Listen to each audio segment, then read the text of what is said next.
Finally love the mysteries का episode 1 और 2 आ चुका है।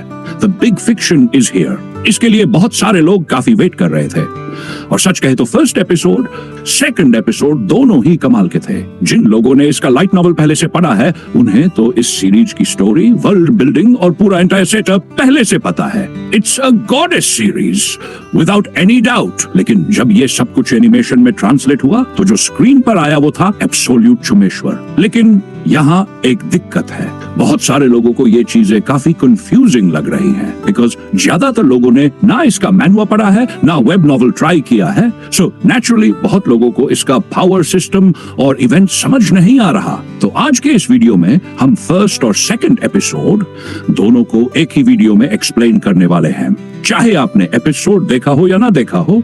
Let's begin. Lot of the mysteries की स्टोरी की शुरुआत होती है एक ब्रीफ पावर एक्सप्लेनेशन के साथ।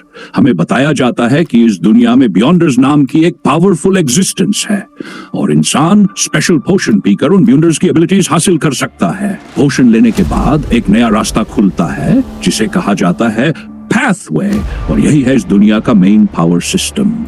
टोटल पाथवेज है 22 और हर पाथवे बेसिकली एक अलग कैटेगरी ऑफ पावर है। अब ये आप पर डिपेंड करता है कि आप कौन सा पोशन पीते हो, यानी आप कौन सा पाथवे चुनते हो। हर एक पाथवे में 10 लेवल होते हैं जिन्हें सीक्वेंस कहा जाता है और ये नंबरिंग उलटी होती है, यानी सीक्वेंस 9 से शुरू होकर सीक्वेंस 0 तक जाता है। जैसे जैसे सीक्वेंस नंबर कम होता है आपकी पावर बढ़ती है।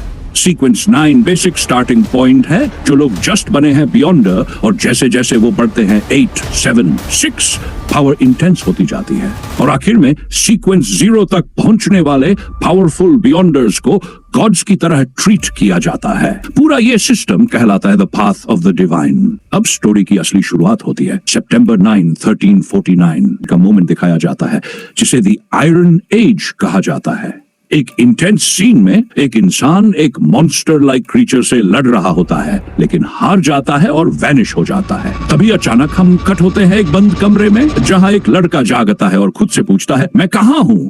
वो एक डेस्क पर नोटबुक, गन और ब्लड देखता है, कंफ्यूज्ड है, डर गया है। तभी उसके कान में कोई विस्पर करता है क्लाइन, और वो मिरर में खुद को देखकर बोलता है ये कौन है? ये मैं तो नहीं हूं। अब पता चलता है कि यह लड़का कोई और है जो फ्यूचर से, चाइना से आया है और अब पास्ट में ट्रांसमिग्रेट होकर क्लाइन नाम के किसी और इंसान की बॉडी में आ गया है। दूसरी तरफ हम एक इन्वेस्टिगेशन सीन देखते हैं। 2 लोगों की मौत हुई है, वेल्च और नाया। इन्वेस्टिगेशन शुरू होती है और पता चलता है कि ये दोनों हिस्ट्री ग्रेजुएट्स थे। पुलिस को लगता है ये सुसाइड है, लेकिन एक और बात सामने आती है कि मरने से पहले इन दोनों ने किया था ब्लैक डिविनेशन रिचुअल। अब जैसे ही पुलिस फोटो खंगालती है उसमें एक और चेहरा दिखता है, क्लाइन मोरेटी। पुलिस कहती है ये तीनों एक ही यूनिवर्सिटी के स्टूडेंट थे। क्लाइन के पेरेंट्स भी अब नहीं हैं और वो अपने सिबलिंग्स के साथ रहता है। पुलिस अब उसके पास जाने वाली है सवाल जवाब करने के लिए। सीन वापस कट होता है और हम वापस जाते हैं क्लाइन की तरफ। जो अभी भी खुद को समझने की कोशिश कर रहा है वो उठाता है क्लाइन की डायरी और वहां लिखा होता है 29 मई को वेल्च मुझसे मिलने आया था, वही वेल्च जो अब मर चुका है। डायरी में ये भी लिखा था कि वेल्थ उससे मिलकर ये भी क्लेम किया था कि उसके पास एक एंशिएंट नोटबुक है। आगे क्लाइन की डायरी के थ्रू हमें पता चलता है कि 20 जून को उन्होंने उस नोटबुक के फर्स्ट पेज को रीड किया था। आगे हमें पता चलता है कि वो एंशिएंट नोटबुक 4th एपोक से बिलोंग करता है और उस एंशिएंट नोटबुक का राइटर एंटिगोनस फैमिली से बिलोंग करता है। फिर डायरी के अंदर हम लोग देखते हैं 21 जून, 2 जून और 25 जून का सिनारियो, जहां पर the Antigonus, the black emperor, the Tudors kingdom और हॉर्नेसिस माउंटेन रे के बारे में लिखा था। 26 जून को क्लाइन अपनी डायरी में लिखता है क्या ये सारी अजीबोगरीब चीजें सच में रियल हैं? लेकिन 26 के बाद 27th नहीं आता, डायरेक्ट 28th लिखा होता है। ये देखकर क्लाइन बोलने लगता है यहाँ पर 27th क्यों नहीं है? आगे हम लोग देखते हैं कि डायरी के पेजेस अपने आप फोल्ड होने लगते हैं और अचानक एक पेज पर आकर रुक जाते हैं जहां लिखा होता है everyone will die including me. ये पढ़कर क्लाइन के बॉडी में बैठा बंदा शॉक हो जाता है, बोलने लगता है क्लाइन ने ऐसा लिखा तो लिखा क्यों? उसने ऐसा क्या देखा था? इसके बाद क्लाइन कुछ और रीड करे उससे पहले उसके बगल वाले रूम से मेलिसा आ जाती है, जो क्लाइन की छोटी बहन है। उसके आने की आवाज सुनकर क्लाइन ब्लडस्टेन को छुपा लेता है और अपनी गन को भी छुपा देता है। आगे क्लाइन मेलिसा के साथ बातचीत करता है और मेलिसा वहां पर नोटिस करती है कि क्लाइन की घड़ी खराब है और वो ठीक कर देती है। मेलिसा के जाने के बाद क्लाइन नोटिस करता है उसके सिर की जो चोट थी वो अब पूरी तरह हील हो चुकी है। अब वो सोचने लगता है, क्या क्लाइन ने सुसाइड किया था या ये कोई मर्डर था? उसके पास क्लाइन की यादें हैं, लेकिन वो मेमोरी स्कैटर है, कई इंपॉर्टेंट डिटेल्स मिसिंग हैं। और वो धीरे से सोचता है, क्या ये सब उस एंशिएंट नोटबुक से जुड़ा है? और मेरा ट्रांसमिग्रेशन आखिर हुआ कैसे? बिकॉज सब कुछ पहले तो नॉर्मल था।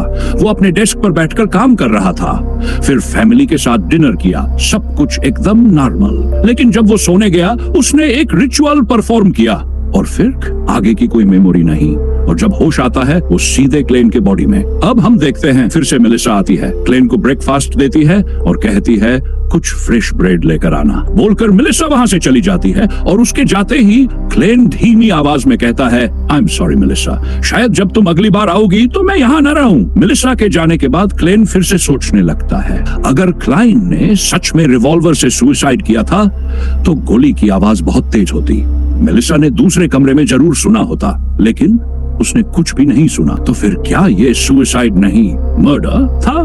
क्लेन खुद को टाइम दे रहा है, लेकिन वो समझ चुका है कि जितनी देर मैं यहाँ रुकूंगा उतना ही ज्यादा खतरा बढ़ेगा। अब हम देखते हैं कि क्लाइन ब्रेड लेने के लिए बाहर निकलता है। वो ब्रेड खरीदता है, लेकिन तभी उसे एहसास होता है कि कोई उसका पीछा कर रहा है। सिटी के बीच चलते हुए वो देखता है कुछ लोग लैंडलॉर्ड गेम खेल रहे हैं और तभी एक हिस्टोरियन की तरह क्लेन के अंदर की यादें जागती हैं। 100 साल पहले रसल गस्टाव ने इस गेम को इन्वेंट किया था।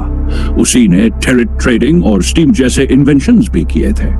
लेकिन उसी वक्त वो देखता है वो आदमी जो उसका पीछा कर रहा है वो अब एक बुक क्रिएट कर रहा है और निगाहें अभी क्लेन पर ही हैं। क्लेन अब स्टेशन के थ्रू निकलता है और सोचता है रसल गस्टव शायद मेरी ही तरह कोई ट्रांसमाइग्रेटर था। तभी उसके हाथ से एक कॉइन गिरता है, वो झुककर उसे उठाता है और तभी सामने आता है एक जोकर जो उसे एक सर्कस परफॉर्मेंस का पोस्टर देता है। क्लेन वो पोस्टर लेता है और चलते चलते नोटिस करता है वो आदमी अब भी उसका पीछा कर रहा है, उसकी हर एक मूवमेंट ट्रैक कर रहा है। क्लाइन की चाल तेज हो जाती है और अचानक वो एक टेंट के अंदर जाकर शेल्टर लेता है। यहाँ उसकी मुलाकात होती है एक फॉर्चून टेलर से। वो महिला उसे बताती है डेस्टिनी को बदला नहीं जा सकता, वो अनप्रेडिक्टेबल होती है, लेकिन टैरो कार्ड शायद मदद कर सकते हैं। वो क्लाइन से कहती है तुम आज के मेरे पहले कस्टमर हो, बैठो, ये रीडिंग फ्री है। क्लाइन थोड़ा हैरान होता है, फ्री की चीजें अक्सर सबसे कीमती होती है। वो कंफर्म करता है कार्ड चुनना भी फ्री है। फॉर्चून टेलर फिर कहती है हाँ सब फ्री है। अब क्लाइन उससे कहता है मैं अपने पास्ट, प्रेजेंट और फ्यूचर के बारे में जानना चाहता हूँ। उसे शफल करने को कहती है और क्लाइन शफल कर लेता है। फिर वो 3 कार्ड्स निकालती है। First is your past, second is your present and third is your future. तुम पहले किसके बारे में जानना चाहते हो? क्लाइन कहता है प्रेजेंट। फॉर्चून टेलर बीच वाला कार्ड निकालती है, उस पर लिखा होता है द फूल, जो सिंबल होता है एक न्यू बिगिनिंग का। लेकिन इससे पहले कि पास्ट और फ्यूचर रिवील हो पाए, अचानक एक दूसरी महिला आती है और बोलती है तुम वहां क्या कर रहे हो? यानी अभी तक जो फॉर्चून टेलर क्लेन को गाइड कर रही थी वो असली नहीं थी। पर वो बोलती है मैं भी सच बता सकती हूँ, मेरी बातें भी हकीकत बनती हैं।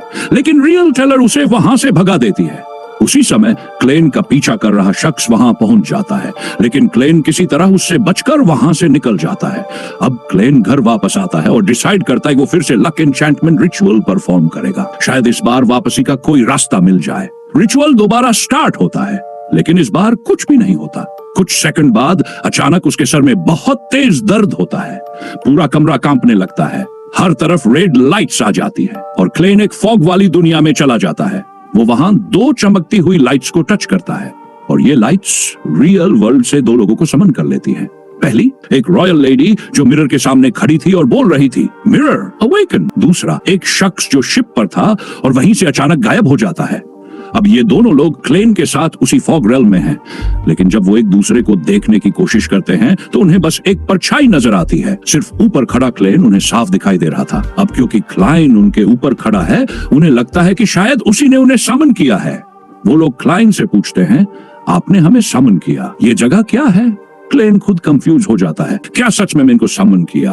असल में उसे सिस्टम के बारे में कुछ भी पता नहीं होता, लेकिन वो एक्ट करता है जैसे उसे सब कुछ पता है। और वहीं पर ये लड़की सवाल करती है, क्या ये डिवाइन रेल्म है? क्या आप इस जगह के ओनर हो?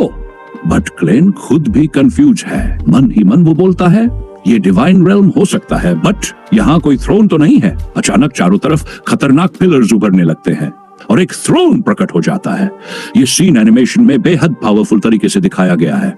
हर चीज क्लेन के सोचते ही जैसे रियलिटी बन गई हो। इस पूरे सीन को देखकर क्लेन शॉक हो जाता है और बोलता है, इसका मतलब मैं इस फॉग को कंट्रोल कर सकता हूँ, गेम के हैक की तरह। तभी वो बंदा क्लेन से पूछता है, तुम कौन हो? अब क्लेन मन में सोचता है, मैं कौन हूँ? क्या मैं जोंगमिंग लू कहूँ या फिर क्लेन? बट तभी वो अपने थ्रोन में जाकर बैठता है। तुम मुझे द फूल कहकर बुला सकते हो। फिर वो बंदा पूछता है, तुम क्या करना चाहते हो? क्लेन कामली जवाब देता है, ये बस एक अटेम्प्ट था। आगे वो पूछता है, क्या हम लोग घर वापस जा सकते हैं? क्लेन कहता है, हाँ, मैं तुम लोगों को घर भेज सकता हूँ। अब क्लेन के लिए ये सब कुछ बिल्कुल नया था। सब कुछ वो पहली बार एक्सपीरियंस कर रहा था और उसे ये काफी रोमांचक लग रहा था। वहीं पर वो लड़की काफी एक्साइटेड हो रही थी। वो बोलती है, सच एन अमेजिंग एक्सपीरियंस। मैंने कभी सोचा भी नहीं था कि मैं कुछ ऐसा देखूंगी। मैं हमेशा से मिस्टीरियस और सुपरनैचुरल चीजें देखना चाहती थी। वो क्लेन से पूछती है, मिस्टर फूल, मुझे एक बियॉन्डर बनने के लिए क्या करना पड़ेगा? क्लेन मन ही मन सोचता है, बियॉन्डर? इसके बारे में तो मैंने कभी सुना ही नहीं। और फिर वो बोलता है, उससे पूछो, शायद वो तुम्हें जवाब दे पाए। अब वो लड़का मन में सोचता है, उस लड़की की आवाज से लग रहा है कि वो लियोन नोबल फैमिली से बिलोंग करती है और मैं बहुत दूर सोनिया सी से आया हूँ। हमारे बीच बहुत ज्यादा डिस्टेंस है, पर इस फूल ने हमें दोनों को कैसे समन कर लिया? वो लड़की से कहता है, बियॉन्डर बनने के लिए तुम्हें church of Evernight goddess, Lord of storms या फिर और भी दूसरे चर्चेज को ज्वाइन करना होगा। वो आगे कहता है, बेशक हर कोई बियॉन्डर नहीं बन पाता, लेकिन बियॉन्डर्स असल में मौजूद है। दुनिया में जो डार्कनेस से डेंजर आता है, उनसे बियॉन्डर्स लड़ते रहते हैं। ये सब सुनकर लड़की बोलती है, बट मैं अपनी फ्रीडम खोना नहीं चाहती। अब लड़का कहता है, मेरे पास 2 सीक्वेंस 9 पोशंस हैं। ये सुनते ही क्लेन और वो लड़की दोनों शॉक हो जाते हैं। 2 सीक्वेंस 9 पोशंस। आगे वो बताता है, एक पोशन का नाम है सेलर और दूसरे का नाम है ऑडियंस, यानी कि स्पेक्टेटर। अब ये सब कुछ क्लेन के लिए बिल्कुल नया है। वो मन में बोलता है, ये लग रहा है कि सुपरनैचुरल पावर्स के कुछ अलग अलग एट्रीब्यूट टाइप्स हैं और सीक्वेंस उनके पावर लेवल्स को दर्शाता है। क्लेन सोचता है, तो क्या ये फॉग वाला जो मेरा पावर है, ये भी एक बियॉन्डर का पावर है? अब ये दोनों क्लेन से पूछते हैं, क्या हम फ्यूचर में फ्रीक्वेंट गैदरिंग्स कर सकते हैं? क्लेन सोचता है, अगर बार बार मिलेंगे तो मेरा सीक्रेट सामने आ सकता है, बट अगर मैं इन मिस्टीरियस लोगों के कांटेक्ट में रहूं तो शायद घर लौटने का मौका भी बढ़ जाए। और इसलिए वो रिस्क लेने का फैसला करता है। वो अनाउंस करता है, हर मंडे दोपहर 3 बजे हम यहाँ एक गैदरिंग करेंगे, और जैसे कि इस रेल्म में कोई अपना रियल नेम यूज नहीं कर सकता, लड़की बोलती है, मैं अपना कोड नेम रखूंगी, जस्टिस। वही लड़का बोलता है, मेरा नाम होगा द हैंग्ड मैन। ये दोनों कोड नेम्स भी टैरो कार्ड से इंस्पायर्ड है, जैसे क्लेन खुद द फूल है। अब ये पहली सीक्रेट गैदरिंग खत्म होती है। क्लाइन वापस अपने रूम में लौट आता है, लेकिन तभी उसके दरवाजे पर दस्तक होती है। दरवाजा खोलने पर सामने 2 पुलिस अफसर होते हैं, वही जो वेल्च नाया की मौत की जांच कर रहे थे। पहला अफसर है लियोन, दूसरा है डन स्मिथ। वो लोग पूछते हैं, क्या वेल्च ने सच में सुसाइड किया? क्लाइन जवाब देता है, सिनेरियो देखकर लगता तो ऐसा ही है। पुलिस अफसर आगे बोलते हैं, but it smells like possession. तब वेल्च का नोटबुक खोलता है और उस पेज पर पहुंचता है जहां लिखा होता है, Everyone will die, including me। ये पढ़कर क्लाइन थोड़ा मुस्कुराता है। अब डन स्मिथ कहता है, मैकगवर्न ने अपना रिवॉल्वर खो दिया है, क्या वो यहाँ हो सकता है? क्लेन कहता है, हाँ, रिवॉल्वर यहाँ है, और वो जगह भी बता देता है। साथ ही वो बताता है, मिडनाइट के वक्त मैंने सुसाइड करने का सोचा, लेकिन वो अटेम्प्ट फेल हो गया। वो ये भी बताता है कि इस इंसिडेंट के बाद उसकी मेमोरीज गायब होने लगी। ऑफिसर सुनते ही कहते हैं, तुम्हें किसी साइकिक को दिखाना होगा, कोई जो तुम्हारी खोई हुई मेमोरीज को वापस ला सके। क्लाइन को अब एहसास हो चुका है, मैं फंस चुका हूँ, यहाँ से निकलने का कोई रास्ता नहीं। लेकिन अचानक उसे एक मौका मिलता है। वो उस मौके का फायदा उठाकर भागने लगता है। भागते हुए वो देखता है किसी बिल्डिंग की खिड़की से कोई उस पर पानी फेंकता है। क्लाइन वही फ्रीज हो जाता है। चारों तरफ की चीजें उड़ने लगती हैं। सब देखकर क्लाइन और ज्यादा शॉक हो जाता है और बोल पड़ता है, यहाँ आसपास कोई बियॉन्डर मौजूद है। अब वो तेजी से भागने लगता है। एक घोड़ा गाड़ी पकड़ता है और ड्राइवर को ऑर्डर देता है, मुझे पोर्ट ले चलो। गाड़ी आगे बढ़ती है, लेकिन क्लाइन देखता है कि वो पोर्ट को क्रॉस करके कहीं और जा रही है। वो चिल्लाता है, तुम मुझे कहां ले जा रहे हो? तभी ड्राइवर पीछे से जवाब देता है, मैं तुम्हें वेल्च के घर ले जा रहा हूं। वो ड्राइवर और कोई नहीं, डन स्मिथ होता है। और तभी क्लाइन जाग जाता है और सोचता है ये सब एक सपना था। लेकिन तभी वह नोटिस करता है उसके दरवाजे पर डन स्मिथ खड़ा है। डन स्मिथ कहता है, once again greetings again. Kline तुरंत समझ जाता है, मतलब डन स्मिथ ने ही मेरे ड्रीम को मैनिपुलेट किया है। वो सोचता है, क्या इसने मेरे सपने को मैनिपुलेट किया? डन स्मिथ अब सामने आता है और बोलता है, रात के समय हमारी पावर तुम्हारी सोच से कहीं ज्यादा स्ट्रांग हो जाती है। क्लाइन मन ही मन सोचता है, बट ये तो यहाँ अकेला है। लेकिन तभी उसके चारों तरफ का माहौल एकदम बदलने लगता है। पूरा घर टूटने लगता है, सब कुछ थरथराने लगता है। और तभी एक लड़की अचानक उसके सामने आकर उसका मुंह पकड़ लेती है। क्लाइन घबरा जाता है, वो पैनिक करने लगता है। डन स्मिथ कॉमली कहता है, रिलैक्स, वो बस तुम्हें शांत करने की कोशिश कर रही। लड़की जैसे ही क्लाइन को छूती है, हम देखते हैं क्लाइन एक अलग ही जगह पहुंच चुका है और वहां उसे अपने मॉम डैड दिखते हैं। क्लाइन हैरान होकर कहता है, मॉम डैड? उसे लग रहा होता है कि सच में उसके पेरेंट्स वहां हैं। लेकिन तभी वो लड़की उसके कान में विस्पर करती है और गायब हो जाती है। क्लाइन अब सोचने लगता है, ये मेरा माइंड है, लेकिन इसको मेरे मॉम डैड के बारे में कैसे पता चला?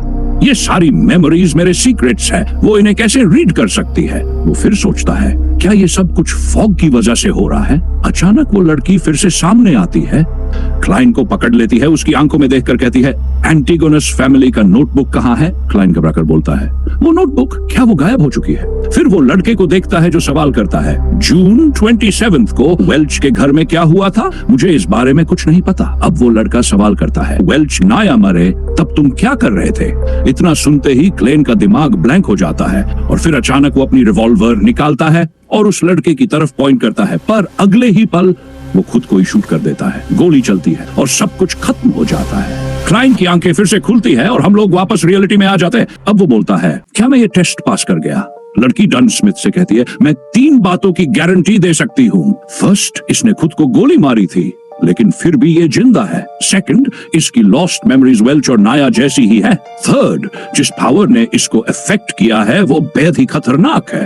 वो डन स्मिथ को थोड़ा केयरफुल रहने की सलाह देती है। अब डन स्मिथ कहता है, एंटीगोनस फैमिली का जो नोटबुक है वो अभी भी मिसिंग है, इसलिए क्लाइन की सेफ्टी के बारे में कुछ कहा नहीं जा सकता। लेकिन वो क्लाइन को ऑफर करता है, तुम चाहो तो हमें ज्वाइन कर सकते हो, एक बियॉन्डर बन सकते हो। वो लोग क्लाइन को एक विजिटिंग कार्ड देते हैं और एक लोकेशन पर जाने के लिए कहते हैं। क्लाइन इंटरनली सोचता है, अगर मैं नाइट वॉचर्स को ज्वाइन करता हूं तो मेरे सीक्रेट्स रिवील होने का रिस्क बढ़ जाएगा, लेकिन यही मौका है इस मिस्ट्री को समझने का। इसलिए वो डिसाइड करता है, मैं ज्वाइन करूंगा। क्लाइन उस लोकेशन पर पहुंचता है और कहता है, डन स्मिथ ने मुझे भेजा है। वो आदमी उसे एक एलिवेटर में बैठा देता है और वो सीधा नीचे जाता है।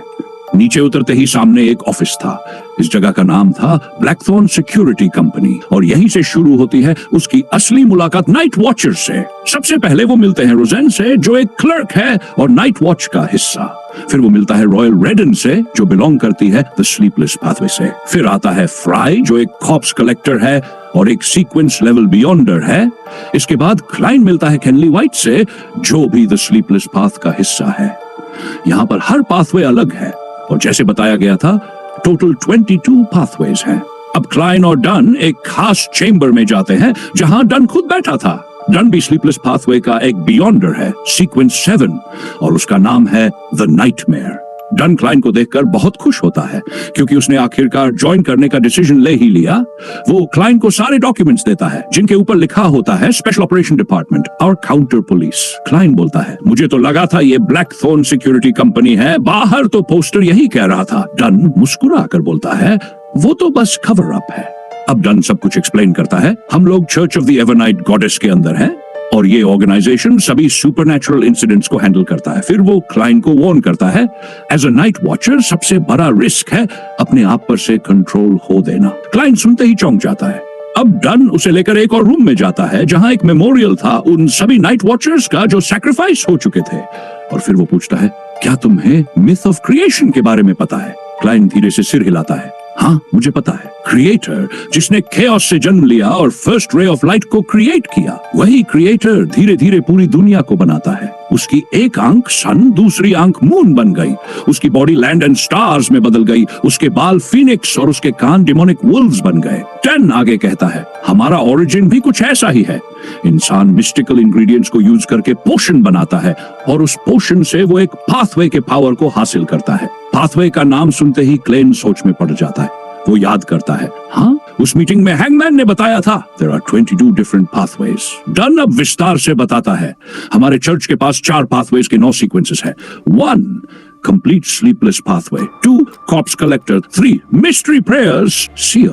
अब तक क्लेन ने कोई भी पोशन नहीं लिया है, इसलिए वो अभी तक बियॉन्डर नहीं बना है। 10 क्लेन को कहता है, जल्दबाजी की जरूरत नहीं, पहले ओल्ड मैन नील के पास जाओ, वो तुम्हें गाइड करेगा कि तुम्हारे लिए कौन सा पाथवे बेहतर होगा। क्लेन ओल्ड मैन नील के पास जाता है और सोचते हुए बोलता है, स्लीपलेस और कॉप्स कलेक्टर मेरे लिए नहीं है, मिस्ट्री प्रेयर्स और सीयर, इनमें से ही कोई एक चुनूंगा। ओल्ड मैन नील क्लेन को देखकर कहता है, मैंने डन से सुना है कि तुम फेशियल ऑब्जर्वेशन और हर्मीज लैंग्वेज में काफी प्रोफिशिएंट हो।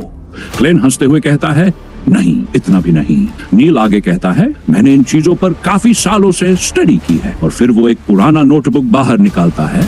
ये नोटबुक एम्परर रोजेल की डेथ के बाद गायब हो गया था। बहुत मेहनत के बाद इसे ट्रस्ट के बाहर लाया गया है। इसके अंदर रोजेल ने स्ट्रेंथ सिंबल्स के बारे में सब कुछ लिखा है, लेकिन ये एक बहुत ही अजीब भाषा में है। आज तक इसका ट्रू मीनिंग कोई नहीं समझ पाया। रोजेल का ये नोटबुक देखते ही क्लेन चौंक जाता है, क्योंकि वो जो लैंग्वेज है वो चाइनीज है और क्लेन को वो भाषा आती है। क्लेन नोटबुक पढ़ने लगता है। नवंबर 18 ट्रूली फैसिनेटिंग मैटर। मैंने एक इंसान को देखा जो डार्कनेस में फंस गया था, लेकिन वो लकी था क्योंकि वो मुझसे मिला, the protagonist of this era. फिर अगली entry, January 1st, 1184। It was a magnificent new year's party. Lady Flona was truly splendid. Rozel आगे लिखता है, the key isn't in mastering the potions, it's in internalizing them. The names of the potions aren't just symbolic, they're concrete imaginary constructs. The key to internalization. ये सब पढ़कर Klein बहुत खुश होता है और बोलता है, thank you my mother tongue.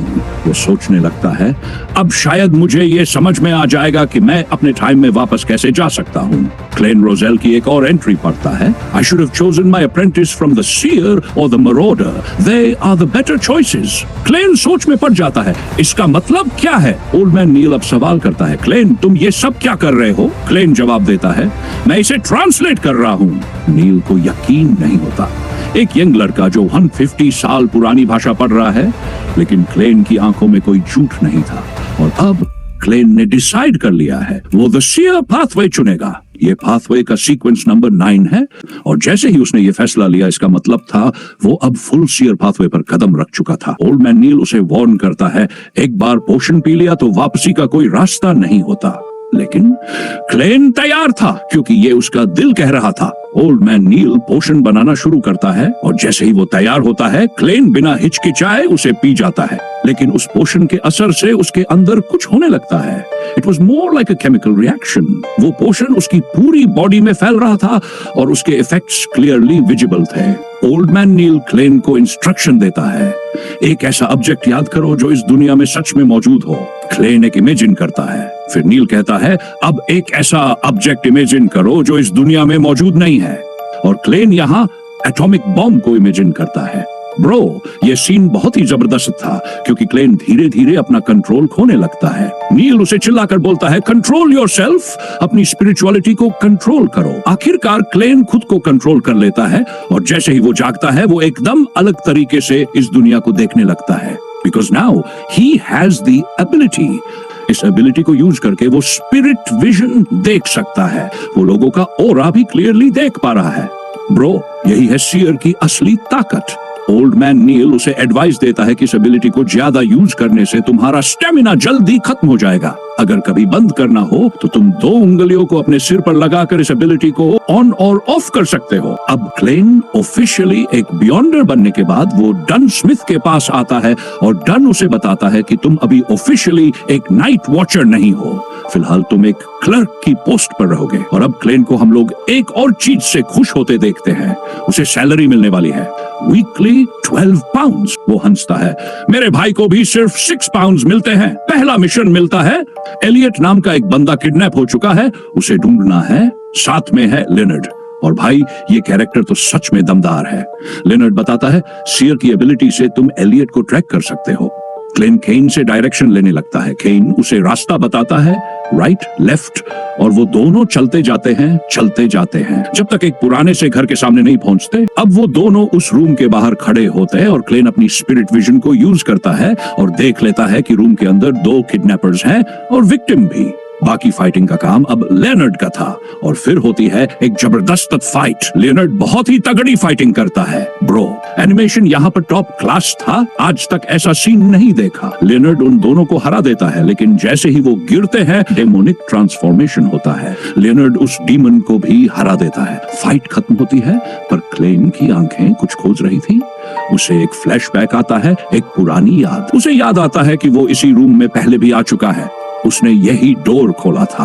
Klein थोड़ा शॉक हो जाता है और खुद से कहता है क्या मैं पहले यहाँ आ चुका हूँ। मिशन खत्म होने के बाद वो अपने घर लौट आता है, दरवाजा खोलता है और वो देखता है कि वो फिर उसी सेम लोकेशन में आ चुका है जहां मिशन हुआ था। ये देखकर वो हैरान रह जाता है। अब उस दरवाजे के सामने आता है, उसे ओपन करता है और सामने एक बुक रखी है। बुक के सारे पेज एक करके उड़ने लगते हैं और फिर एक पेज पर आकर रुक जाते हैं जिस पर लिखा होता है Everyone will die including me। इसके बाद वो बुक के पेज चारों ओर उड़ने लगते हैं और क्लेन अपने आप को द फूल टैरो कार्ड के ऊपर खड़ा देखता है। लेकिन तभी सब कुछ शांत हो जाता है। क्लेन अपने रूम में वापस आ चुका होता है। पूरा सीन देखने के बाद क्लेन सोचता है जिस घर में एलियट को किडनैप किया गया था वहां कुछ तो है। शायद एंटीगोनस फैमिली नोटबुक से जुड़ा कोई क्लू वहीं पर हो। और तभी एपिसोड खत्म हो जाता है। दोनों एपिसोड मिलाकर लगभग 60 चैप्टर्स को कवर किया गया है, मतलब सुपर फास्ट पेसिंग। ब्रो मुझे पता है ये वीडियो बहुत लंबी हो गई, पर अटेंशन टू डिटेल अगर देना है तो यही तरीका है। और मुझे नहीं पता कि तुम लोगों को ये सीरीज कैसी लग रही है या नहीं, पर मैं तुम्हारा ओपिनियन जरूर जानना चाहूंगा। अगर चाहते हो तो हर हफ्ते मैं इसके ऊपर वीडियो बना सकता हूं, क्योंकि ये सीरीज वाकई में जबरदस्त है। It has everything: world building, amazing main character, tight plot, dark secrets, foreshadowing। तो अब तुम्हारी बारी है। पूरा फर्स्ट और सेकंड एपिसोड देखकर तुम लोग नीचे कमेंट करके बताओ ये कैसा लगा। अगर वीडियो यहां तक देखी है तो लाइक करो, चैनल पर नए हो तो सब्सक्राइब कर दो। Thank you so much for watching this video. मिलते हैं अगले एपिसोड में।